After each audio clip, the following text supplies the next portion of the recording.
جابر رضی اللہ عنہ نے بیان کیا کہ غزوہ حدیبیہ کے موقع پر سارا ہی لشکر پیاسا ہو چکا تھا۔ رسول اللہ صلی اللہ علیہ وسلم کے سامنے ایک چھاگل تھا، اس کے پانی سے آپ نے وضو کیا، پھر صحابہ آپ کی خدمت میں حاضر ہوئے تو آپ نے دریافت فرمایا کہ کیا بات ہے؟ صحابہ بولے کہ یا رسول اللہ، ہمارے پاس اب پانی نہیں رہا، نہ وضو کرنے کے لیے اور نہ پینے کے لیے، سوائے اس پانی کے جو آپ کے برتن میں موجود ہے۔ بیان کیا کہ پھر حضور اکرم صلی اللہ علیہ وسلم نے اپنا ہاتھ اس برتن پر رکھا اور پانی آپ کی انگلیوں کے درمیان سے چشمے کی طرح پھوٹ پھوٹ کر ابلنے لگا۔ راوی نے بیان کیا کہ پھر ہم نے پانی پیا بھی اور وضو بھی کیا۔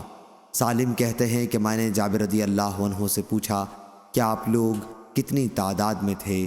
انہوں نے بتلایا کہ اگر ہم 1,00,000 بھی ہوتے تو پانی کافی ہو جاتا، ویسے اس وقت ہماری تعداد 1500 تھی۔